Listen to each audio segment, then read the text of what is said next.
दोस्तों ये स्टोरी का 64 भाग है। अगर आपने इस स्टोरी के पिछले वाले भाग नहीं देखे तो मैंने प्लेलिस्ट में मेंशन कर दिया, आप जरूर जा करके चेकआउट करें। श्रवण कियारा की बातों पर डॉक्टर को उम्मीद भरी नजरों से देखते हुए बोला, इज नॉट पॉसिबल डॉक्टर, जो यह कह रही है क्या ऐसा हो सकता है? हम कुछ भी करके इस बच्चे को बचा सकते हैं।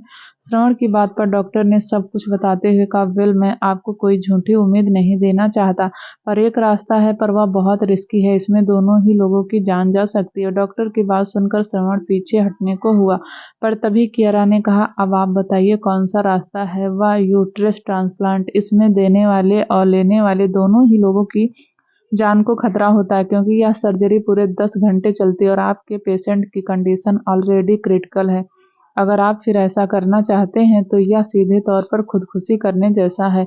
डॉक्टर की बातें सुनकर श्रवण ने कियारा को समझाया, पर वह न जाने कौन सी जिद किए बैठी थी। उसने अपनी जान के बारे में एक बार भी नहीं सोचा।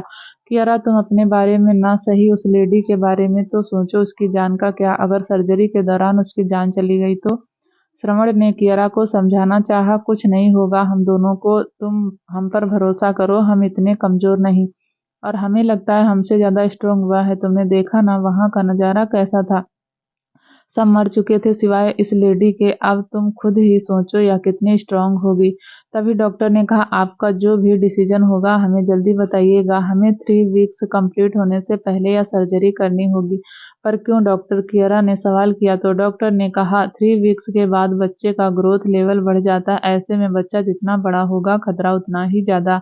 और फिर से और टेस्ट भी तो करने हैं। इस प्रोसीजर का सबसे मेन पार्ट है आपका और उस लेडी का ब्लड ग्रुप सेम होना चाहिए, अदरवाइज यह सर्जरी नहीं हो सकती। क्या? कियारा हैरानी से चौंकते हुए कहा। फिर जल्दी से बोली, आप आज से ही प्रोसीजर शुरू करने। श्रवण तो उसे देखते ही रह गया, पर उसे कियारा की बात माननी ही पड़ी। 2 दिन में सारे टेस्ट हुए और रिपोर्ट भी आ गई थी। रिपोर्ट ने डॉक्टर को चौंका दिया था, क्योंकि कियारा और सुहानी की 9% चीजें सेम थी। लगता है यह सर्जरी हो या भगवान भी चाहते, डॉक्टर ने खुशी से कहा। वेल, इंडिया में यह पहला बच्चा होगा जो यूट्रस ट्रांसप्लांट के थ्रू पैदा होगा। पूरे 10 घंटे की सर्जरी के बाद कियारा पूरे 2 दिन तक बेहोश रही थी। इस बीच श्रवण को बहुत बुरे बुरे ख्याल आए। उसे तो ऐसा लग रहा था जैसे उसने कियारा को खो ही दिया, पर जब कियारा को होश आया तो उसकी खुशी दोगुनी हो गई। हालांकि वह बच्चा उनका नहीं था, पर अब वह कियारा के अंदर था, जिसे वह 8 महीने बाद जन्म देने वाली थी। इस दौरान कियारा पूरे 9 महीनों तक हॉस्पिटल में ही रही। श्रवण ने उसकी देखभाल में कोई कमी नहीं छोड़ी थी। वह ऑफिस के सारे काम हॉस्पिटल में ही कर रहा था। इंडिया छोड़ने का उनका प्लान पोस्टपोन हो गया था। सुहानी की कंडीशन भी स्टेबल थी, पर वह अभी भी कोमा में थी। 8 महीने 1 वीक बाद बेस्ट सर्जन की टीम की देखरेख में कियारा की डिलीवरी करवाई गई। जब श्रवण और कियारा के सामने किया को लाया गया, तब पहली बार उन्हें पेरेंट्स होने का एहसास हुआ। वाकई वह लम्हा दोनों के लिए प्रेसियस था। वह खुशी जिसके लिए वह दोनों जाने कब से तरस रहे थे, आज उन्हें मिल गई थी। वह एक बच्चे के माता पिता थे, यह बात ही उन्हें खुशी से भर देने के लिए काफी थी। जिस खुशी की उन्होंने तमन्ना भी छोड़ दी थी, आज वह खुशी उन्हें तोहफे में मिली थी। कियारा को फ्लैशबैक एंड वह सभी दोनों की बातें सुनकर हैरान थे। वह अभी भी खुद को गुनहगार समझ रहे थे और सर झुकाए खड़े थे। किया ने सुहानी की तरफ देखा, उसने डबडबाई आंखों से पलकें झुकाकर कुछ कहा तो किया ने भी हौले से सर हिला दिया। वह उनसे क्या ही कहता, वह दोनों तो उसकी लाइफ में मसीहा बनकर आए थे, जिन्होंने केवल सुहानी को नहीं बचाया बल्कि उसकी बेटी को भी बचाया और उसे अपनी औलाद की तरह पाला। कियान एकदम से आगे बढ़ा और श्रवण के गले लग गया। उसने गले लगे हुए ही कहा, थैंक यू, बहुत छोटा शब्द, तुमने जो किया है उसके लिए तुम जो चाहे मुझसे मांग सकते हो। तुमने मेरी लाइफ को ही नहीं बल्कि मेरी किया को भी बचाया है। तुम जो चाहो मुझसे मांग सकते हो, मैं तुम्हें दूंगा। कियान की बात सुनकर श्रवण ने कियारा की तरफ देखा तो कियारा ने सुहानी के सामने दोनों हाथ जोड़ दिए और बोली, मैंने किया को बहुत प्यार से पाला है। कभी सोचा नहीं था कि मुझे उससे दूर भी जाना होगा। उस पर हमसे पहले तुम्हारा हक है, पर हम किया के बिना नहीं रह सकते। क्या तुम हमें हमारी किया दे सकती हो? बोलते हुए उसकी आवाज भारी हो गई और रुके हुए आंसू अपना रास्ता बनाकर बह निकले। सुहानी और कियान तो उसकी बातें सुनकर चौंक ही गए थे। सुहानी के कदम लड़खड़ा गए और वह गिरने को हुई तो तभी जल्दी से विहान और विवान ने उसे संभालते हुए कहा, मम्मा आप ठीक तो हैं? सुहानी ने हाँ में सर हिला दिया। मैं तुम्हें किया कैसे दे सकती हूँ? बोलते हुए उसने कियान की तरफ देखा। किया पर जितना हक हमारा है उतना ही हक तुम्हारा भी है। कियान बोलते हुए किया के पास गया और उसके सर पर हाथ रखा। इस बार किया ने उसका हाथ नहीं झटका था, बल्कि वह तो नम आंखों से उसे देख ही रही थी। कियान ने प्यार से उसके सर को सहलाते हुए कहा, यह डिसीजन तुम्हारा है, तुम जिसके साथ रहना चाहती हो रह सकती हो, या तुम्हारी चॉइस है, तुम किसी को भी चुन सकती हो। तुम कियान ने उसकी आंखों में देखते हुए कहा। किया अभी एकटक कियान की आंखों में ही देख रही थी। उसने एक नज़र सबको देखा, सब उसे ही देख रहे थे। कियान किया से बात कर सुहानी के पास चला गया। किया ने एक नज़र श्रवण और कियारा को देखा और कियान और सुहानी की तरफ अपने कदम बढ़ा दिए। किया को दूर जाते देख कियारा ने श्रवण को कसकर पकड़ लिया और उसके सीने पर सर रखते हुए अपनी आंखें बंद कर बोली, वह हमसे दूर जा रही है श्रवण, हम कैसे रहेंगे उसके बिना। उसकी आंखों से आंसू बह निकले और आवाज दर्द से भरी थी। किया कियान और सुहानी के पास जाकर उन्हें देखते हुए बोली, हमारे इस दुनिया में होने की वजह आप दोनों हैं, पर यह भी सच है कि हमें नई जिंदगी देने वाले हमारे दादा और मम्मा हैं। आपका हम पर हक है, पर उनका भी हम पर उतना ही हक है। हम उनके बिना नहीं रह सकते। उसने बोलते हुए उसने दोनों हाथ जोड़ लिए और आंखों में आंसू लिए बोली, आई एम सॉरी, हम उनके बिना नहीं रह सकते, प्लीज हमें उनके साथ जाने दे। अपनी बात पूरी कर उसने सर झुका लिया। सुहानी ने किया का हाथ कसकर पकड़ लिया। उसकी आंखों से आंसू की धारा बह निकली। कियान ने उससे कंधे से पकड़ संभाला और अपनी भावनाओं को अंदर समेट उसने हाँ में सर हिला दिया। श्रवण और कियारा ने जैसे ही किया की बातें सुनी, दोनों खुश हो गए और आंखों में आंसू और होठों पर मुस्कुराहट लिए किया को देखा, जो उनके पास ही आ रही थी। दोनों ने किया को गले से लगा लिया। श्रवण ने किया का चेहरा अपने हाथों में लिया और बोला, हमारी प्रिंसेस अपने दादा से इतना प्यार करती है, आपने हमें चुनकर हमारा मान बढ़ा दिया बेटा, पर आपको यहीं रहना होगा अपने रियल दादा के साथ। श्रवण ने कहा तो किया और कियारा दोनों ने उसे चौंक कर देखा। दादा, यह आप क्या कह रहे हैं? उसने आंखों में हैरानी लिए कहा तो श्रवण ने उसका माथा चूमकर कहा, प्रिंसेस आप कौन है यह सब जान गए हैं। अब आप किया मल्होत्रा नहीं, किया ओबराय हैं, और हम आपकी यह पहचान चाह कर भी आपसे छीन नहीं सकते। अब आप पहले की तरह ऑर्डिनरी जिंदगी नहीं जी सकती, क्योंकि अब आपको कोई यह जिंदगी जीने ही नहीं देगा। पर क्यों दादा, हम पहले के जैसे क्यों नहीं रह सकते? किया ने रोते हुए मासूमियत से सवाल किया तो श्रवण ने उसकी आंखों से आंसू पोंछकर कहा, प्रिंसेस आपके दादा के बहुत दुश्मन हैं, वह उन्हें झुकाने के लिए, उन्हें तोड़ने के लिए आपको निशाना बनाएंगे। हम अकेले आपको प्रोटेक्ट नहीं कर सकते। क्यों नहीं दादा, आप क्यों नहीं प्रोटेक्ट कर सकते? किया ने श्रवण की आंखों में देखते हुए सवाल किया तो श्रवण बोला, अगर हम आपको प्रोटेक्ट कर सकते तो उस राघव से कभी आपकी शादी नहीं होने देते, आपको उससे बचा लेते। आपको उससे बचाने के लिए हमें आपके दादा को सच बताना पड़ा, और देखिए उन्हें आपसे इतना प्यार था, हमारी कही बातों पर भरोसा कर उन्होंने आपको बचा लिया, जबकि वह चाहते तो इस सच को झुठला सकते थे, पर उन्होंने ऐसा नहीं किया। आप सोचिए जरा, वह आपसे कितना प्यार करते हैं, जो आपके लिए हमारे एक बार कहने पर आपको बचाने के लिए आपके भाइयों को भेज दिया। श्रवण ने उसे समझाया तो कियारा ने कुछ कहना चाहा तो श्रवण ने उसे भी समझाते हुए कहा, किया यहाँ रहेगी तो सिर्फ रहेगी, यहाँ उसे प्रोटेक्ट करने वाला सब है, पर वहाँ हम उसे कब तक प्रोटेक्ट कर सकते हैं? राघव का वह चेहरा तो तुमने भी देखा है, क्या तुम उस जानवर के सामने फिर प्रिंसेस को जाने दोगी? श्रवण की बातों पर कियारा ने आंखों में आंसू लिए नामे सर हिला दिया। श्रवण किया का हाथ पकड़ उसे कियान के पास ले गया और बोला, आज से किया की जिम्मेदारी आपकी है, और इसमें कोई शक नहीं कि आप किया को बहुत प्यार देंगे, उसे प्रोटेक्ट करेंगे। अपनी बात कहकर श्रवण जाने लगा तो किया ने उसका हाथ पकड़ लिया और रोकते हुए कहा, तुम जा नहीं सकते। राघव से किया को ही नहीं, आप दोनों को भी खतरा है, वह अपना गुस्सा आप दोनों पर निकालेगा। बोलते हुए किया ने किया की तरफ देखा और उसे देखते हुए बोला, जिसने हमारी जान को इतने सालों तक संभाल कर रखा, उसकी जान को मैं कैसे खतरे में डाल सकता हूँ? कियान की बातों पर कियारा और श्रवण दोनों ही कियान को देखने लगे। तभी कियान ने आगे कहा, क्या आप दोनों हमारे साथ रह सकते हैं इस घर में, जब तक मैं सब ठीक नहीं कर देता? कियान की बातों पर कियारा और श्रवण ने एक दूसरे को देखा और तभी किया ने दोनों के सामने क्यूट सा फेस बनाते हुए कहा, दादा प्लीज, मम्मा प्लीज मान जाइए, हमारे लिए, अपनी प्रिंसेस के लिए मान जाइए। किया के ऐसे कहने पर श्रवण ने उसके सर पर हाथ फेरते हुए कहा, ओके प्रिंसेस, सिर्फ तुम्हारे लिए। किया ने खुशी में जल्दी से दोनों को गले लगा लिया और सबके होंठों पर स्माइल आ गई। पेरिस में सीना जा रही थी जब किसी ने उसका हाथ पकड़ रूम में खींच लिया। वह चीखती इससे पहले उस शख्स का चेहरा उसकी आंखों के सामने आ गया और वह उसे देखकर चौंक गई। रुद्राक्ष तुम? सीना ने उसे सवालिया नजरों से देखते हुए कहा। तो रुद्राक्ष उसकी आंखों में देख कर बोला, हाँ मैं। रुद्राक्ष ने सीना का हाथ पकड़ उसे मोड़ते हुए दीवार से लगा दिया और उसके कान के पास अपने होंठ ले जाकर उसकी गर्दन और कान पर अपने होठों को रगड़ते हुए बोला, मैं जानता हूँ कियान तक खबर पहुंचाने वाली तुम ही हो। रुद्राक्ष ने सीना को दीवार से दबा रखा था, उसके गले से सही से आवाज भी नहीं निकल रही थी। उसने घुटी घुटी आवाज में कहा, रुद्राक्ष तुम्हें कोई गलतफहमी हुई, मैं भला उसे क्यों बताऊंगी, क्योंकि तुम मुझसे प्यार करती हो।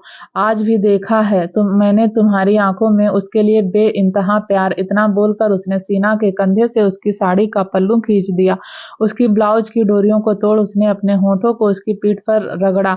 उसने उसे धक्का देना चाहा तो रुद्राक्ष ने उसका हाथ पकड़ उसे बेड पर धकेल दिया। उसे घूरते हुए उसने अपनी शर्ट निकाली तो सीना ने डरते हुए कहा, या क्या कर रहे हो तुम, पागल हो गए हो क्या। बोलते हुए वह पीछे हट रही थी, तभी रुद्राक्ष ने उसका पैर पकड़ नीचे की तरफ खींच दिया और उसके ऊपर आकर उसके दोनों हाथों को मजबूती से पकड़ उसकी आंखों में घूरते हुए बोला, पति हूं ना तुम्हारा, तो बताओ इस समय मैं तुम्हारे साथ क्या करूंगा। No Rudraksh, I am not ready, उसने गुस्से में कहा। तो रुद्राक्ष होठों को टेढ़ा कर धीरे से मुस्कुराया और बोला, क्या फर्क पड़ता है, मैं तो रेडी हूं ना, पर मैं नहीं हूं। मीना ने गुस्से में कहा, अपने आप को ज्यादा इम्पोर्टेंट मत दो, तुम्हारी मर्जी से ना मुझे कोई फर्क पड़ता था ना अब पड़ता है, तुम सिर्फ मेरी जरूरत पूरी करने के लिए हो, इससे ज्यादा तुम्हारी कोई औकात नहीं मेरी जिंदगी में। अपनी बात पूरी कर वो अपनी मनमानी करने लगा और सीना की चीखें उस कमरे में गूंज कर रह गई। मुंबई में किया ने डोर पर नॉक किया तो सुहानी और कियान दोनों ने उसकी तरफ देखा। वह दरवाजे पर ही खड़ी थी। कियान के चेहरे पर उसे देखकर चमक आ गई। वह खुद उठकर उसके पास गया और किया का हाथ पकड़ उसे रूम में ले आया। किया दोनों को देखकर अपने कान पकड़ते हुए बोली, आई एम सॉरी मम्मा दादा, प्लीज हमें माफ कर दीजिए, हमें आप दोनों से इस तरह बात नहीं करनी चाहिए थी। उसने बोलते हुए कियान की तरफ देखा। उसका मासूम सा चेहरा देखकर दोनों को उस पर बहुत प्यार आ रहा था। कियान ने आगे बढ़कर उसे अपनी बाहों में छुपा लिया और उसके सर पर हाथ रख कर बोला, जान आपको सॉरी कहने की जरूरत नहीं, तुम हमारे साथ हो, हमारे लिए इतना ही काफी है। पर दादा हमने गलती की है, हमें आपसे इस तरह बात नहीं करनी चाहिए थी। किया कियान से अलग होकर बोली तो सुहानी ने उसे अपने पास बुलाया। किया उसके पास बैठते हुए बोली, मम्मा अब आपकी हेल्थ कैसी है। मैं ठीक हूँ बेटा, तुम बताओ तुम्हें यहाँ कैसा लग रहा है। सुहानी की बातों पर किया सोचते हुए बोली, हमें शुरू में तो अजीब लगा पर अब अच्छा लग रहा है। आपको पता है हम इस दुनिया में सबसे ज्यादा लकी हैं। और वह कैसे, सुहानी ने स्माइल करते हुए कहा। तो किया कियान को देखते हुए बोली, हमारे पास दो दो दादा और दो दो मम्मा हैं, तो हुए ना हम सबसे ज्यादा लकी। उसके होठों पर हंसी थी, उसकी मासूम बातों पर दोनों ही मुस्कुरा दिए। किया दोनों से बात करने लगी। बात करते हुए किया कब सुहानी की गोद में ही सर रखकर सो गई उसे पता ही नहीं चला। कियान ने उसके सर पर प्यार से हाथ फेरा और मुस्कुरा दिया। आप खुश हैं, सुहानी ने कियान को देखते हुए पूछा, जो किया का चेहरा देख रहा था। उसने किया को देखते हुए कहा, यह बिल्कुल तुम्हारे जैसी, पर इसकी आदतें मुझ पर गई हैं। अच्छा जी, फिर तो यह एंजल के रूप में डेविल है, सुहानी ने मुस्कुराते हुए कहा। तभी विवान और रिहान आए। वह कुछ बोलने को हुए, तभी उनकी नजर किया पर गई, जो सुहानी की गोद में सर रख के सो रही थी। तो दोनों धीरे से मुस्कुरा दिए। सुहानी ने विवान को देखा और मुस्कुराते हुए बोली, यहाँ आओ हमारे पास। सुहानी के बुलाने पर विवान उसके पास गया। प्यार से विवान के सर पर हाथ फेरते हुए सुहानी ने कियान की तरफ देखकर कहा, इन 20 सालों में कितना कुछ हो गया, हमारे दोनों बच्चों को हमारा थोड़ा सा भी प्यार नहीं मिला। विहान तो 5 सालों तक हमारे साथ रहा, पर यह दोनों, हमें तो इनके बारे में पता तक नहीं था। उसने एक हाथ किया के सर पर और दूसरा हाथ विवान के सर पर रखते हुए कहा, हमारे दोनों बच्चों ने एक गुमनाम जिंदगी जी है। किया आपको तो फिर भी इतना प्यार करने वाले पेरेंट्स मिल गए, पर विवान वह तो हमारे प्यार के लिए पूरी जिंदगी तरसता रहा। विवान पर नजरें जमाए हुए ही सुहानी ने कहा। उसके ऊपर माँ की ममता हावी हो गई थी। उसकी आंखों के सागर से कुछ बूंदें छलक कर बाहर आ गई थी। कियान ने उसे कंधे से पकड़ सहारा दिया। सुहानी की नजरें विहान पर गई, जो एक टक नीचे देख रहा था और उसकी बातें सुन रहा था। उसने विहान को अपने पास बुलाया और विहान भी विवान की तरह ही नीचे बैठ गया और सुहानी ने उसका सर भी अपनी गोद में रख लिया। सुहानी और कियान ने एक दूसरे को देखा और फिर मुस्कुराते हुए दोनों ने उन तीनों को देखा और जो उनके गोद पर सर रखे हुए थे। सुहानी ने हौले से अपना सर कियान के कंधे पर टिका दिया तो कियान ने उसे अपनी बाहों के घेरे में ले लिया। आज यह बिखरा परिवार पूरा हो गया था और आज उन सब को ही सुकून मिला था। कियान को जो कुछ भी कमी खल रही थी वह पूरी हो गई थी। आज उसे वह सुकून मिला था जिसके लिए उसने 20 साल इंतजार किया था। अभी वह अपने परिवार के साथ सुकून के कुछ पल बिता ही रहा था कि तभी उसका फोन रिंग हुआ। कियान ने फोन रिसीव कर कान पर लगा लिया। उधर से किसी ने कुछ कहा जिसे सुनकर कियान की भौहें तन गई और उसकी पकड़ फोन पर कस गई। अचानक से हवा का तेज होना और पत्तों का उड़ना सबका ध्यान अपनी ओर खींच गया। तभी एक तेज आवाज गूंजी। पहरा दे रहे सभी गार्ड एक्टिव हो गए और आवाज की दिशा में ऊपर की तरफ देखने लगे। एक चॉपर जो धीरे धीरे नीचे आ रहा था, उसे देखकर सबने अपनी बंदूक उस पर तान दी। वायरलेस माइक में एक गार्ड ने किसी को इन्फॉर्म किया। कुछ ही मिनटों में एक चॉपर ओबराय विला के गार्डन में लैंड हुआ। सभी गार्ड उस चॉपर पर निशाना साधे हुए थे। तभी राघव अपने ऑरे को बरकरार रखते हुए चॉपर से बाहर आया। ग्रे कलर के 3 पीस सूट और आंखों पर ब्लैक कलर का चश्मा लगाया हुआ था। उसके निकलने के बाद विराज और नकुल भी उसके पीछे निकले। गार्ड ने उन्हें रोकना चाहा, पर तभी एक गार्ड ने इशारा कर उन्हें जाने दिया। राघव होठों को टेढ़ा कर स्माइल करते हुए आगे बढ़ रहा था। उसने मन ही मन खुद से कहा, तुम्हारे पगफेरे की रस्म पूरी हो गई है माय डियर वाइफ। वह जैसे ही विला में एंटर हुआ, उसका सामना एक चट्टान से हुआ। एक ऐसी चट्टान जिसे तोड़ने की चाह रखने वाले खुद टूटकर बिखर गए और उस चट्टान को हिला तक नहीं पाए। राघव मुस्कुराते हुए कियान के पास आया और सबको एक नजर देखा। वहां सभी थे। कियान उसके सामने खड़ा था। उसके अगल बगल विवान और विहान खड़े थे और उनके साथ ही रेहान, राहुल, शिव, अर्पित, शिवा, रूहान, रचित, आर्यन। जैसे ही राहुल की नजर विराज पर गई, उसने अपने बगल खड़े अर्पित और शिव से कहा, यह कमीना अभी तक जिंदा है। हाँ, देख कैसे सांड जैसा हो गया है खा खाकर। अर्पित उसकी बातों पर बोला तो शिव ने कहा, कितना भी सांड हो जाए, शेर के आगे किसी की नहीं चलती। उसकी बातों पर दोनों ही मुस्कुरा दिए। इन सब को देखकर राघव बोला, क्या बात है ससुर जी, आपकी फैमिली तो डे बाय डे और बढ़ती जा रही है। वे सब दिख रहे हैं, मेरी वाइफ कहीं नजर नहीं आ रही है। कहाँ छुपा कर रखा है उसे आपने। उसकी बातों पर सबने उसे अजीब नजरों से देखा और रचित बोला, लगता है सदमा लगा है किया से शादी ना करने का। तो रूहान बोला, या कुछ भी ऐसे नहीं बोलता। अगर इसने ऐसा कहा है तो पक्का इसके पीछे कोई रीजन है। आप इतना कैसे जानते हैं इसके बारे में, आर्यन ने पूछा। तो रूहान ने उसी तिरछे नजरों से देखते हुए बोला, मैं तो यह भी जानता हूँ तो यहाँ किस लिए आया है। रूहान की बातें सुनकर आर्यन खामोश हो गया। राघव की बातों पर विवान बोला, तेरी वाइफ तो तू अब दिन में भी सपने देखने लगा। राघव ने आंखों पर से चश्मा हटाया और विवान को देखकर मुस्कुराते हुए बोला, साले साहब, मैं दिन में सपना नहीं देखता, लोगों को तारे दिखाता हूँ, जैसे अभी आप सब देखने वाले हैं। उसने सबकी तरफ इशारा करते हुए कहा। तो विहान बोला, शादी होने से पहले हमने किया को किडनैप कर लिया था, याद है या भूल गया। लगता है आप सब ऐसे नहीं मानेंगे, नकुल, राघव ने कहा। तो नकुल ने उसकी तरफ फाइल बढ़ा दी। मैं अपनी वाइफ को लेने आया हूं और लीगली लेकर भी जाऊंगा।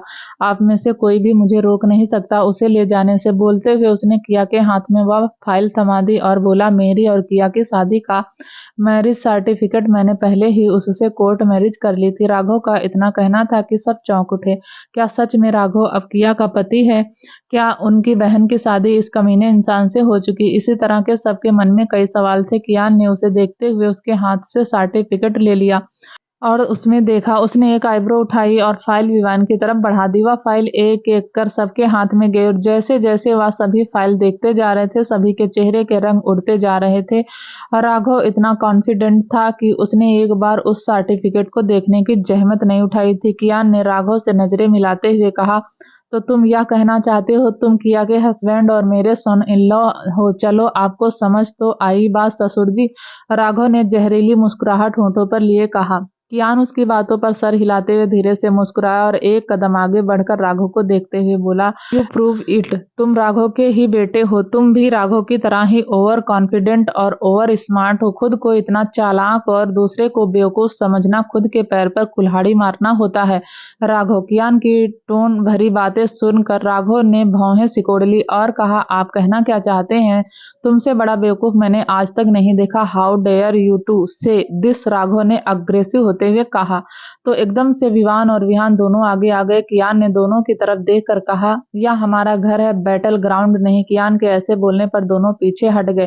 कियान ने फाइल राघव की तरफ बढ़ाते हुए कहा, तुम्हारे अकॉर्डिंग किया तुम्हारी वाइफ है, पर यह सर्टिफिकेट तो कुछ और ही कह रहा है। जैसे ही कियान ने कहा, राघव ने तुरंत फाइल खोलकर देखने लगा। वह जैसे जैसे पढ़ता गया उसकी आंखें छोटी होती चली गई। हाउ इज इट पॉसिबल, उसने दांतों को भींचते हुए कहा। आई नो कि तुमने कोई कसर नहीं छोड़ी होगी किया से शादी करने पर किस्मत भी है जो अपनी अलग ही चाल चलती है। तुम्हारी इतनी कोशिशों के बाद भी तुम उसके हस्बैंड नहीं, उसकी शादी के गवाह बनकर रह गए। जैसे ही कियान ने यह कहा, आर्यन और रचित की हंसी छूट गई। अब सब मंद मंद मुस्कुरा रहे थे। राघव को तो समझ नहीं आया यह कैसे पॉसिबल है, उसके साइन विटनेस की जगह कैसे आ गए। उसने सबके चेहरे देखे और उस पर छुपी स्माइल को भी देखा। उसे बहुत एम्ब्रेस्ड फील हो रहा था। वह अपने गुस्से को मुट्ठी में भींच कर रह गया। कियान ने उसके चेहरे से नजरें टिकाई और बोला, मेरी जान तुम्हारी कुछ नहीं लगती तो अब यह से उसका नाम भी अपने होठों पर मत लाना। कियान की आवाज ठंडी थी पर उसके अंदर छुपे कहर को राघव महसूस कर गया था। वक्त की नजाकत और किस्मत की बेईमानी ने उसे पहली मुलाकात में ही कियान के सामने हरा दिया था। अपने अपने कदम वापस लेना ही सही समझा और जैसे आया था वैसे ही लौट गया। दबी हुई हंसी अब शोर कर रही थी। रचित और आर्यन तो अपना पेट पकड़े हंस रहे थे। शिव ने आर्यन को ऐसे हंसते देखकर अर्पित से कहा, यहाँ तेरा बेटा कुछ ज्यादा नहीं हंस रहा है? हाँ तो हंसने में कोई बुराई है? देख हंसता हुआ कितना अच्छा लग रहा है, कोई बुराई नहीं, पर यह हंसते हुए मुझे एक बंदर लग रहा है। इतना बोलकर शिव भी हंसने लगा तो अर्पित ने उसे घूर कर देखा और मन ही मन बोला, हंस ले बेटा हंस ले, इसी बंदर को तेरा दामाद बनाऊंगा तब मैं हंसूंगा। कियान वापस अपने रूम में आया तो देखा किया अभी भी सुहानी की गोद में सर रख के सो रही थी। क्या हुआ? सुहानी ने उससे पूछा। कियान उसके पास आया और बोला, कुछ नहीं, आप कुछ छुपा रहे हैं हमसे। उसने सवाल किया, हम बाद में बात करेंगे, तुम किया को सुला दो। इतना बोलकर कियान वॉशरूम चला गया। इधर स्टडी रूम में विवान और विहान के साथ रूहान और रचित आर्यन भी बैठे थे। विवान के हाथ में मैरिज सर्टिफिकेट था और वह उसे घूर रहा था। तभी रचित ने कहा, सीरियसली आखिर यह हुआ कैसे? किया की शादी हो गई और वह भी पता नहीं किससे, और उसे पता अब तक नहीं। राघव बहुत कमीना है, उसने धोखे से साइन करवाया होगा इन पेपर पर, वरना किया कभी इन पेपर पर साइन नहीं करती, रूहान ने कहा। तो तभी विहान उठ खड़ा हुआ और उसने दोनों हाथ पैंट की जेब में डालकर कहा, पर यह AR कौन है? हम इसे ढूंढ लेंगे कैसे? और क्या वह किया को जानता है या फिर उसने भी साइन गलती से किए हैं? विहान की बातों पर आर्यन बोला, इतने सारे इत्तेफाक कैसे हो सकते हैं? पहले राघव का गलत जगह साइन करना और फिर उस AR के साइन उन पेपर पर आना, कैसे यह सब कैसे हुआ होगा? विवान सबकी बातें सुनकर बोला, कुछ रिश्ते अपनी मर्जी से बनते हैं और कुछ रिश्तों को हालात बना देते हैं। यह सब कब कैसे हुआ या तो हम नहीं जान सकते, पर यह सच है कि किया मैरिड है। अगर यह रिश्ता गलती से जुड़ा है तो टूट जाएगा, पर अगर यह उसकी डेस्टिनी है तो एक दिन AR हमारे सामने होगा। विवान बोलकर चुप हुआ तो विहान बोला, और तब तक जब तक इसका कोई हल नहीं निकल जाता तब तक यह बात किया को कोई नहीं बताएगा कि वह मैरिड है। सबने विहान की बात से एग्री किया। तभी रचित बोला, हमारी किया बहुत इनोसेंट है, बस वह इंसान अच्छा हो, राघव जैसा कमीना ना हो। उसके बोलते ही सब ने उसकी तरफ देखा। झरना के रूम में वह सभी उसके रूम में बैठी थी और गहरी सोच में डूबी हुई थी। तभी कायल ने कहा, भाभी ऐसे सीन तो मैंने मूवी में भी नहीं देखे। हाँ तुमने सही कहा, पर अब समझ नहीं आ रहा हमारे जीजू हैं कौन? आर्या ने भी सोचते हुए कहा। तो पीहू बोली, कोई भी हो, बस राघव जैसा ना हो। झरना उन तीनों की बातों पर बोली, आप यह ख्याली पुलाव बनाना बंद करो और यह सोचो, जब यह सच हमारी नंदरानी को पता चलेगा तो पता नहीं कौन सा तूफान लाएंगी। वह पॉइंट है तुम्हारी बातों में। झरना मेरी कमर तो अभी दर्द हो रही है। कितना भगाया था किया ने हम सबको अपने पीछे। सांझ ने सुबह की बात याद करते हुए कहा, पर मुझे लगता है कि यह समझ जाएगी, वह माँ जी की तरह समझदार है, ऋचा ने सोचते हुए कहा। तो झील बीच में अभी बोली, अरे तुम सब यह सोच रहे हो, हम तो यह सब सोच रहे हैं बेचारे उस RA को भी पता होगा उसकी शादी हो गई, या वह भी हमारी किया की तरह अनजान है उसकी बात पर। सबने उसकी तरफ देखा और बोले, इस बारे में तो हमने सोचा ही नहीं। जहाँ किया सुकून से सो रही थी तो वहीं किसी की आंखों की नींद गायब थी। अर्जुन सर्जरी करके अपने केबिन में आया और सर चेयर से टिकाते हुए बैठ गया। वह कुछ सोच रहा था। उसने डोर के नीचे वाली डोर खोला और उसमें से एक पेपर निकाल देखने लगा और उसे देखते हुए खुद से बोला, यह कैसे हो गया? बोलते हुए वह सुबह वाली बात सोचने लगा। सुबह के 9 बजे जब वह राउंड पर गया था तो अपना फोन केबिन में ही भूल गया था। जब वह वापस आया और फोन देखा तो उसके फोन पर अखिल की काफी सारी कॉल्स। उसने बैठते हुए अखिल को कॉल किया तो दूसरी तरफ से अखिल भड़कते हुए बोला, कहाँ था तू? कब से कॉल कर रहा हूँ, रिसीव क्यों नहीं कर रहा था? क्या हुआ, इतना क्यों गुस्सा कर रहा है? राउंड पर गया था मैं। बोल क्या हुआ? फिर से कुछ हुआ? उन लोगों ने तुझे परेशान किया? अर्जुन ने सवाल किया। नहीं यार, यह बात नहीं है, अखिल ने जो झल्लाते हुए कहा। तो फिर क्या बात है, मैंने तुझे फैक्स किया है, चेक कर, अभी देखता हूँ। इतना बोलकर अर्जुन फैक्स देखने लगा। उसने उसका प्रिंट निकाला और हेडलाइन पढ़ते हुए बोला, मैरिज सर्टिफिकेट, कांग्रेचुलेशन, तेरी शादी का सर्टिफिकेट बनकर आ गया है और अब तेरी शादी रजिस्टर भी हो गई है। Congratulation to you. अखिल बोला, मुझे क्यों कांग्रेचुलेशन बोल रहा है? अर्जुन बोला, क्योंकि अर्जुन साहब, यह मेरी नहीं आपकी शादी का सर्टिफिकेट है। वाट, क्या बकवास है, मैंने कब शादी की? अर्जुन ने जोर से कहा। यही तो मैं कुछ जानना चाहता हूँ, तू पेरिस मेरी शादी करवाने आया था या अपनी करने आया था? अखिल ने कहा तो अर्जुन फ्रस्ट्रेट होते हुए बोला, क्या बोल रहा है? यह कैसे हो सकता है? यह हो चुका है मेरे भाई, अब तू बैचलर नहीं रहा, किसी का पति है। अखिल बोला तो अर्जुन उसकी बात पर मुट्ठी बंद कर बोला, कौन है वह? मुझसे क्या पूछ रहा है जैसे मुझे पता है? तूने शादी किससे की है? तुझे पता होगा, वैसे भाभी के साइन है सर्टिफिकेट में, देख ले। अखिल के बोलते ही अर्जुन ने अपनी नजरें दौड़ाई तो उस नाम को देखते हुए बोला, जो नाम उसके नाम के साथ जुड़ गया था, किया मल्होत्रा। कौन हो तुम? वैसे क्या तुम सच में इस लड़की को नहीं जानता? अखिल ने पूछा तो अर्जुन ने गुस्से में कहा, मुझे कैसे पता होगा जब मैं इससे कभी मिला ही नहीं। हाँ, सही बोल रहा है, पर इसमें गलती तेरी है, तुझे देखकर साइन करने चाहिए थे। अखिल की बातों पर अर्जुन को और गुस्सा आया और वह बोला, देखकर जल्दबाजी किसने मचाई थी वहां, और वह सभी पेपर मेरे आगे किसने रखे थे?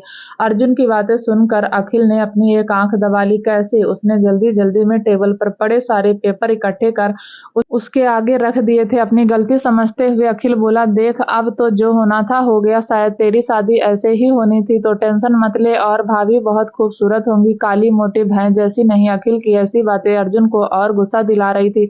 उसने अपनी आंखें बंद कर मुट्ठी को कसकर बंद कर लिया। अखिल अपनी बात को जारी रखते हुए बोला, अब तू भाभी को ढूंढ मिल जाए तो बता दियो। वंस अगेन शादी मुबारक हो मेरे भाई। इतना बोलकर उसने बिना अर्जुन की बात सुने जल्दी से फोन रख दिया और जोर जोर से हंसने लगा। इधर अर्जुन ने जोर से अपना एक हाथ डेस्क पर पटका और उस सर्टिफिकेट को देखते हुए बोला, क्या मुसीबत है? या हो कौन तुम? वह अभी भी एकटक उस सिग्नेचर को देख रहा था और उसे देखते हुए कहा, क्या तुम भी मेरी तरह ही अनजान हो, या तुम्हें पता है तुम बिना मेरे परमिशन के मेरी जिंदगी में कैसे शामिल हो गई हो? कौन हो तुम? उसने भौहें सिकोड़कर कहा। उसी रात टेरिस पर कियान अंधेरे को घूरता हुआ सिगरेट का धुआं उड़ा रहा था। तभी रेहान ने उसके पास आते हुए कहा, मैं जानता था तू मुझे यहीं मिलेगा। इतना बोलकर उसने कियान के हाथ से सिगरेट ले ली और खुद उसके कस लेने लगा।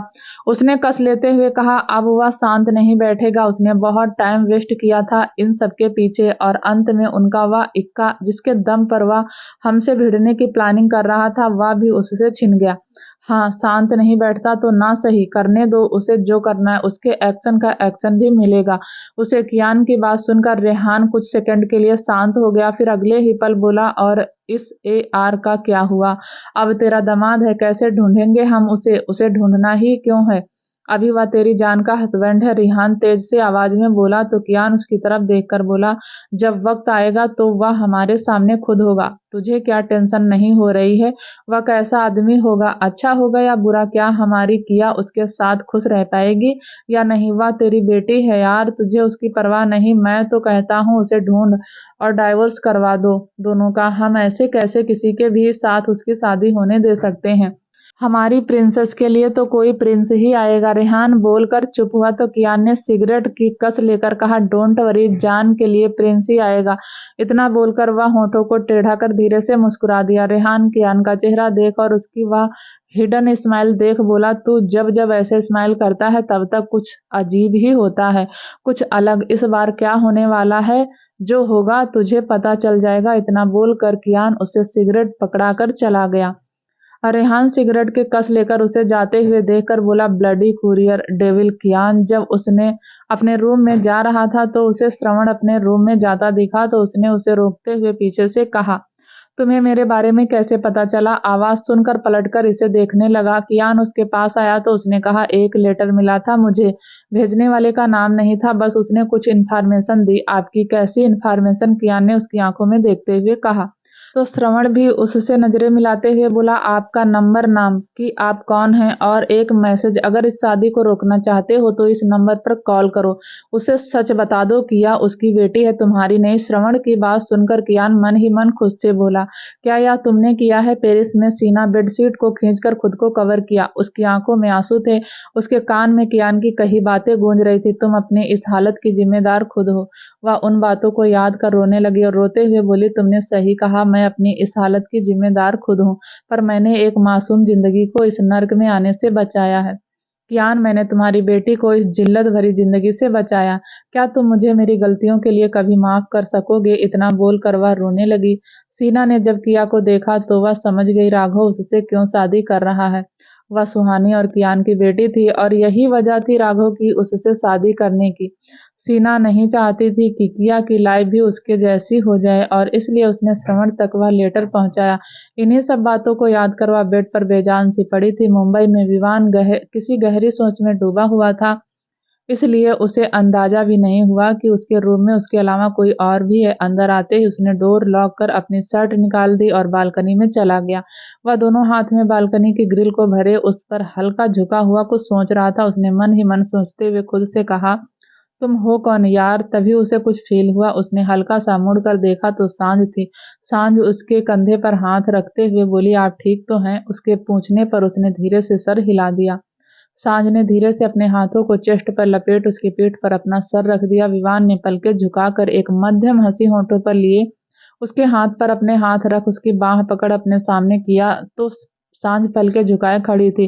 विवान ने उसके चिन्ह को पकड़ चेहरा ऊपर करते हुए कहा, नाराज हो? उसके इस सवाल पर सांझ ने चौंक कर उसकी तरफ देखा और सर हिलाते हुए जल्दी से बोली, नहीं तो। उसकी इस अदा पर विवान की मुस्कुराहट की लकीरें लंबी खिंच गई। विवान ने एक गहरी सांस लेकर उसकी आंखों में देखते हुए कहा, हमारी शादी को 48 घंटे हो गए और इन 48 घंटों में अब तुमसे मिल रहा हूँ। तुम्हें ऐसा तो नहीं लगा कि मैंने तुम्हें इग्नोर किया? विवान की बातों पर सांझ ने उसे मुस्कुराकर देखा। उसके कंधे पर अपना एक हाथ रख उसके सीने पर सर रखते हुए बोली, मैं जानती हूँ आप अपनी फैमिली से कितना प्यार करते हैं और इन 48 घंटों में आपने जो भी किया अपनी फैमिली के लिए किया, पर यह भी सच है, आप मुझे एक सेकंड के लिए भी नहीं भूले थे। सांझ की बातें विवान की गलतफहमी दूर हो गई थी। उसे यही लग रहा था शायद सांझ नाराज है। उससे शादी के बाद अगले पल ही इतना कुछ हो गया और उसे पेरिस जाना पड़ा। इस बीच उसे सांझ से बात करने और उससे मिलने का मौका ही नहीं मिला। उसने भारी सांस लेते हुए सांझ को अपनी बाहों में भर लिया। विवान के हाथ उसकी कमर में होते हुए उसकी गर्दन तक आए। उसके चेहरे को ऊपर कर उसने गहरी नजरों से उसे देखा और उसकी आंखों में देखते हुए बोला, यू नो आज क्या है? उसके होठों पर शरारत भरी मुस्कान थी, उसकी आंखें भी आज शरारत से भरी थी। सांझ ने शर्मा कर पलके झुकाते हुए कहा, हाँ। तो विवान की मुस्कान और गहरी हो गई। सांझ का इस तरह उसका साथ देना उसकी हिम्मत को बढ़ा गया था। उसने सारे फासले मिटाते हुए उसके नाजुक कोमल होठों पर अपने होंठ रख दिए। वह उसके ऊपर झुका, उसके होठों को चूम रहा था। सांझ पीछे की तरफ झुकती जा रही थी। उसने उसे कमर से पकड़ उससे सपोर्ट किया। विवान के होंठ उसके होठों से फिसल कर उसकी गर्दन पर आ गए थे। सफेद रंग की साड़ी जो उसने बांधी हुई थी वह उसके कंधे से फिसलकर नीचे गिर गई थी। उसके हाथ जो उसे कमर से थामे हुए थे आज वह भी अपनी मनमानी करने में मसरूफ थे। वह कभी पिंच करते तो कभी उसकी कमर को सहलाते। कुछ पल खुद को कंट्रोल कर वह उससे दूर हुआ और उसकी गहरी सांस लेते हुए उस पर भरपूर एक निगाह डाली। उसकी तेज सांसें और उसका बेपर्दा जिस्म उसे उसके करीब जाने के लिए मजबूर कर रहा था। और वह भला रुके भी क्यों? वह तो उसके ही थे, उसका हक था उस पर और आज वह अपने सारे हक ले लेना चाहता था। इसलिए कुछ और ना सोचते हुए वह सांझ को अपनी बाहों में उठाया, बेड पर आ गया। सांझ भी आज पूरी तरह उसकी हो जाना चाहती थी, इसलिए उसने अपनी मनमानी करने से नहीं रोका। इनफैक्ट वह तो उसका साथ दे रही थी। उसने बेहद दिलकश अदा से उसे उसकी गर्दन में अपनी बाहें डाल दी और उसे अपने करीब कर लिया। वह उस चेहरे को एकटक निहार रही थी जिस पर वह मरती थी। उसने हौले से उसके होठों को अपने होठों से छू लिया तो वह उसकी इस पहल से अग्रेसिव हो गया और उससे अफेक्शनेट क्रेजीनेस अलार्ग डीप किस करने लगा। वह सांझ के पूरे वजूद पर छाया हुआ था। उसके इस पैशन में डूबकर सांझ ने अपने हाथों की पकड़ उसके पीठ पर मजबूत कर ली। जिस तरह विवान उसके होंठ उसके जिस्म पर अपने निशान छोड़ रहे थे, उसी तरह सांझ के नाखून भी उसकी पीठ पर अपनी छाप छोड़ रहे थे। हालांकि निशान गहरे थे, पर उन दोनों के लिए ही वह निशान पेनफुल नहीं, लवफुल थे। दूसरी तरफ आज की थकान विहान के ऊपर बुरी तरह हावी थी। अपनी इस थकान को दूर करने के लिए वह शावर ले रहा था। दोनों हाथ को दीवार पर टिकाए वह हल्का सर झुकाए शावर के नीचे खड़ा था। शावर से निकल रहा ठंडा पानी उसके शरीर की गर्मी को कम कर रहा था। चौड़े कंधे और मस्कुलर चेस्ट पर पानी की बूंदें डायमंड के जैसी चमक रही थी। उसकी वह शेप बॉडी, परफेक्ट एब्स और बायोसेप्स किसी की भी नीयत खराब कर दे। वह टेबल को कमर पर लपेट गीले बालों में हाथ चलाते हुए बाथरूम से बाहर आया। कुछ सेकंड तक वह ऐसे ही अपने बालों को झाड़ता रहा, पर जैसे ही उसे एहसास हुआ कोई उसे देख रहा है, तो उसने फौरन ही अपनी नजरें घुमाकर उस ओर देखा। बेड पर एक लड़की लंबा घूंघट डाले बैठी थी। यह कौन है? अचानक ही धीमी आवाज में उसके मुंह से निकला। क्या यह झरना है? बोलते हुए वह बेड के पास गया और झुककर उसका घूंघट उठा दिया और उसे देखकर हल्का सा सर झुकाकर हिलाते हुए धीमी आवाज में बोला, तुम्हारे अलावा और हो भी कौन सकता है? हाँ, क्या कहा आपने? मतलब आप यहाँ किसी और को एक्सपेक्ट कर रहे थे? झरना ने दोनों हाथ कमर पर रख उसे घूरते हुए कहा। तो विहान बोला, मैं क्यों किसी और को एक्सपेक्ट करूंगा? अब यह बताओ तुम यहाँ क्या कर रही हो और कैसे आदमी हो यार? हमसे शादी कर हमें ही भूल गए? झरना अपनी बड़ी बड़ी आंखों से उसे घूरते हुए बोली। नहीं भूला हूँ, पता है शादी हुई है हमारी। मैं बस यह पूछ रहा हूँ तुम मेरे रूम में क्या कर रही हो? विहान ने बालों में उंगलियां चलाते हुए कहा। ओह हेलो, अब से यह रूम हमारा भी है, तो आदत डाल लो। आपकी बीवी हैं हम, आपकी, और आज रात हमारी सुहाग रात है यार, आप यह कैसे भूल सकते हैं?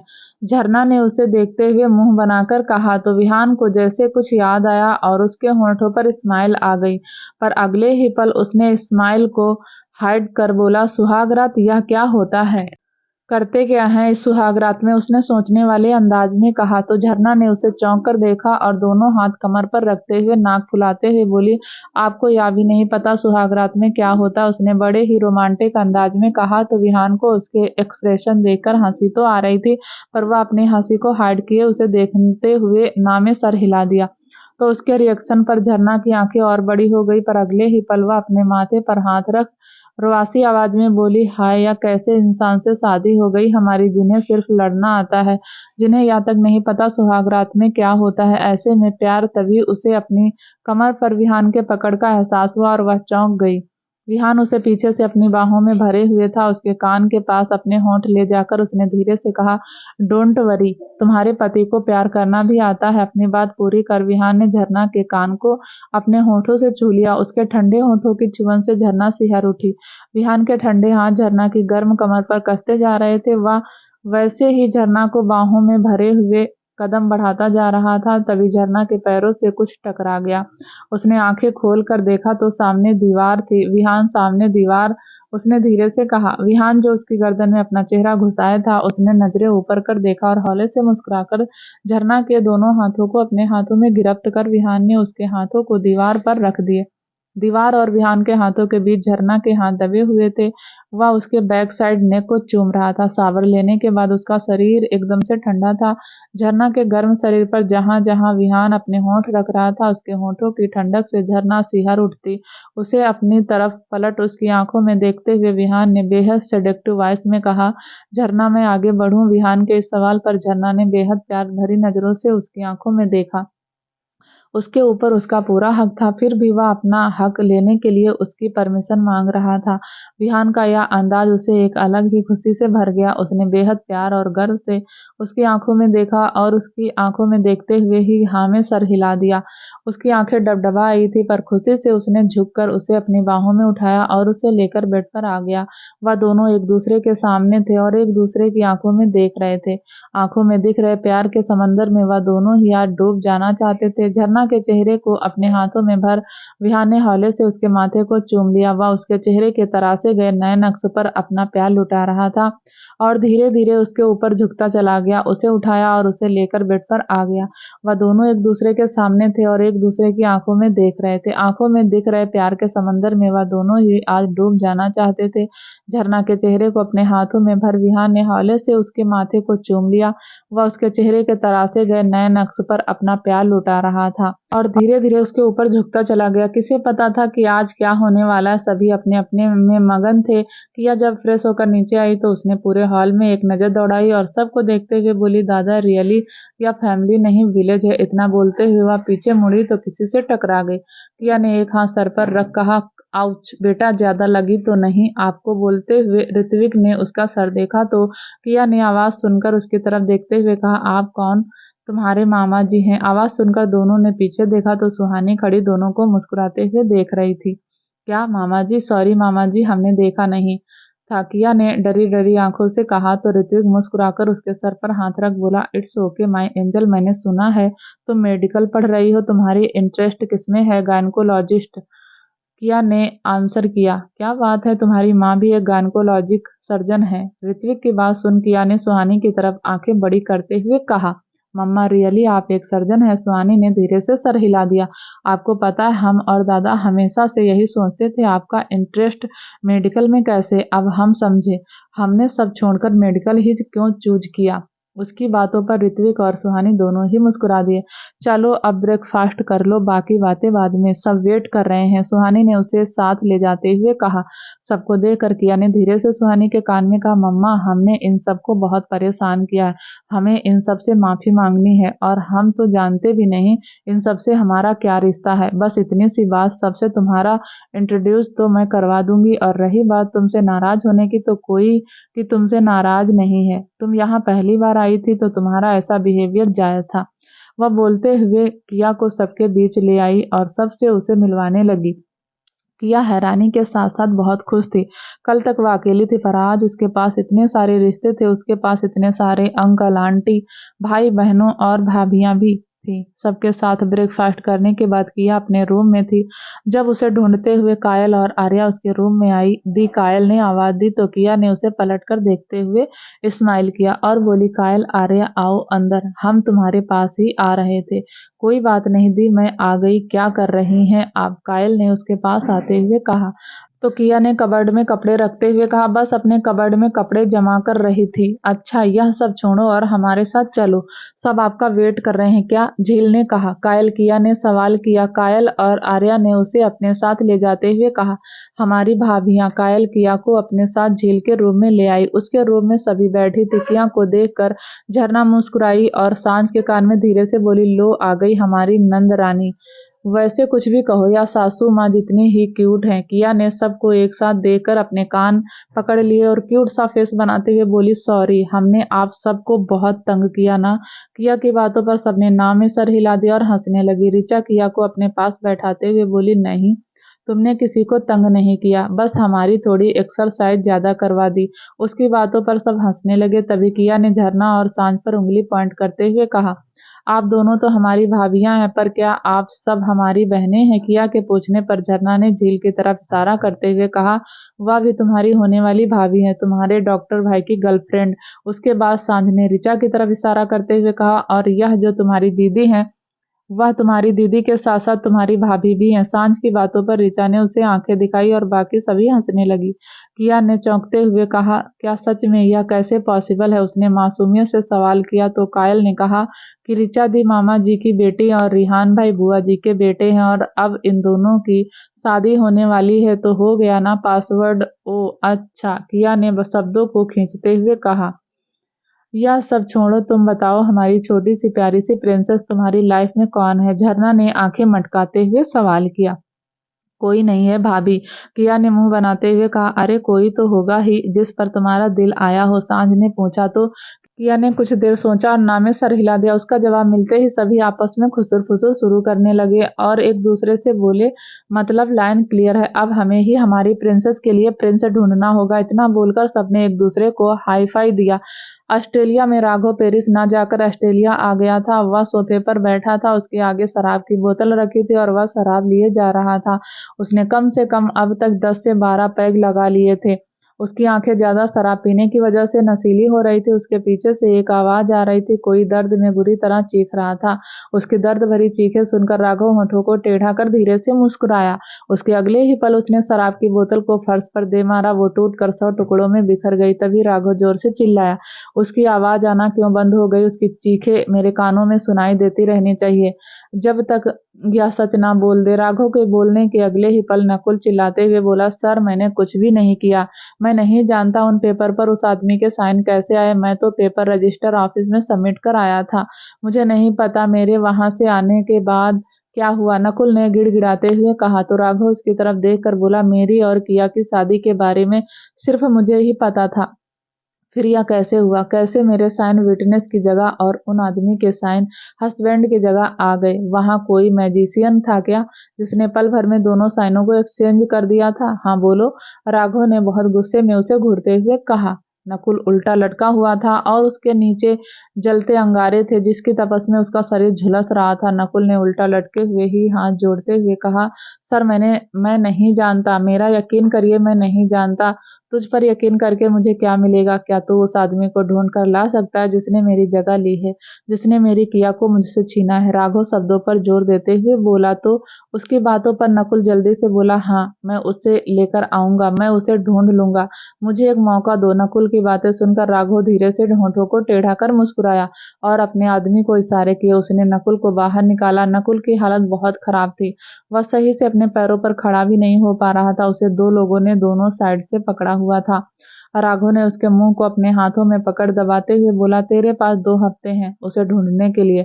उसे ढूंढ और मेरे सामने लेकर आ, वरना तेरी चिता इसी जगह जलेगी। उसने जलते हुए अंगारों की तरफ इशारा करते हुए कहा। तो नकुल ने सर हिला दिया। मुंबई में किया घूम घूम कर पूरा विला देख रही थी।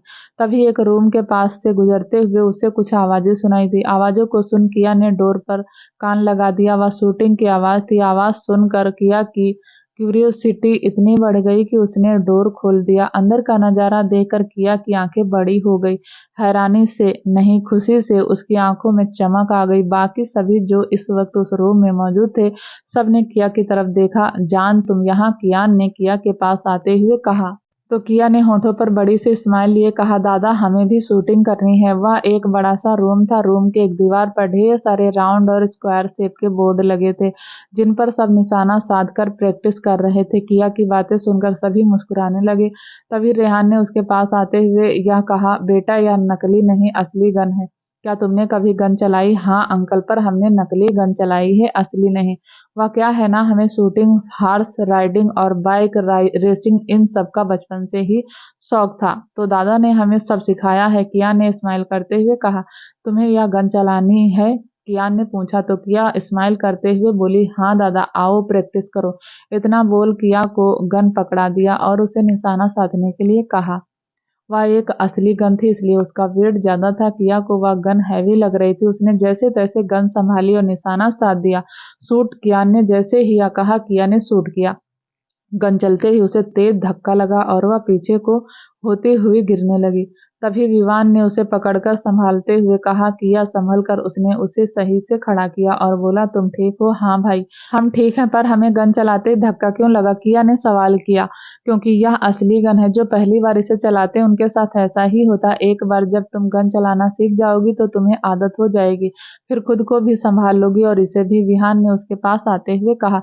किया ने बोर्ड की तरफ देखा तो उसका निशाना चूक गया था। यह देख किया मुंह बनाते हुए बोली, दादा हमारा निशाना पहली बार सही जगह नहीं लगा। तो कियान ने प्यार से उसके सर पर हाथ रखते हुए कहा, जान तुम्हें प्रैक्टिस की जरूरत है। असली और नकली गन में बहुत फर्क होता है बेटा। किया को बोलने के बाद कियान ने विवान और विहान से कहा, किया को गन चलाना सिखाओ। उसकी इस बात पर रेहान चौंका था। ओके पापा, दोनों ने कहा। कियान की बात मानकर विहान ने किया को गन पकड़ना सिखाया और विवान ने उसे पीछे से सपोर्ट करते हुए उसे निशाना लगाना सिखाया। काफी देर तक विवान के सहारे किया ने गन चलाई। फिर विवान उससे दूर होकर बोला, अब सिंगल प्रैक्टिस करो। किया ने हाँ में सर हिला दिया और निशाना लगाया। उसका निशाना इस बार भी चूक गया।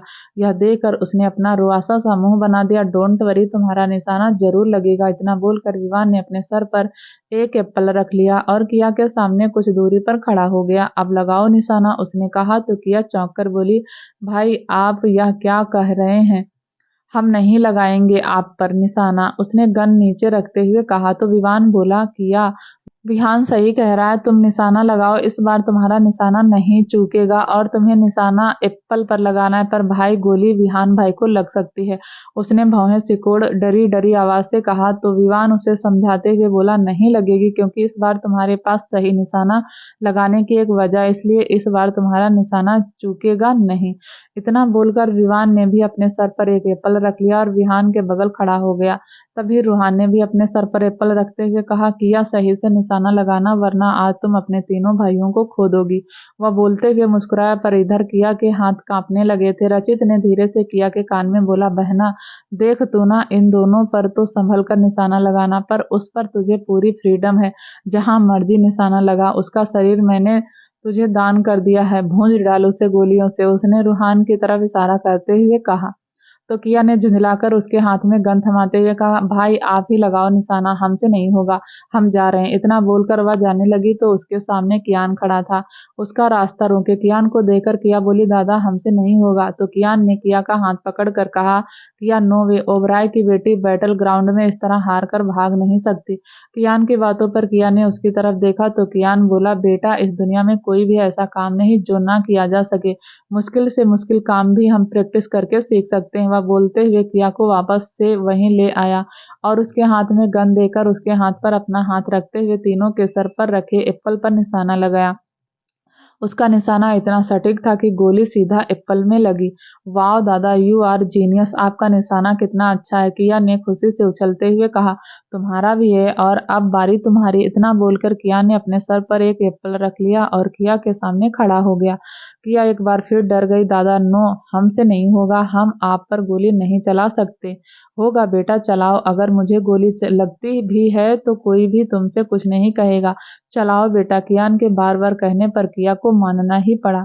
क्या होगा आगे जानने के लिए प्लीज दोस्तों चैनल को लाइक शेयर सब्सक्राइब जरूर करें, ताकि जब भी वीडियो डालें आपको नोटिफिकेशन तुरंत मिले। तब तक के लिए नमस्कार।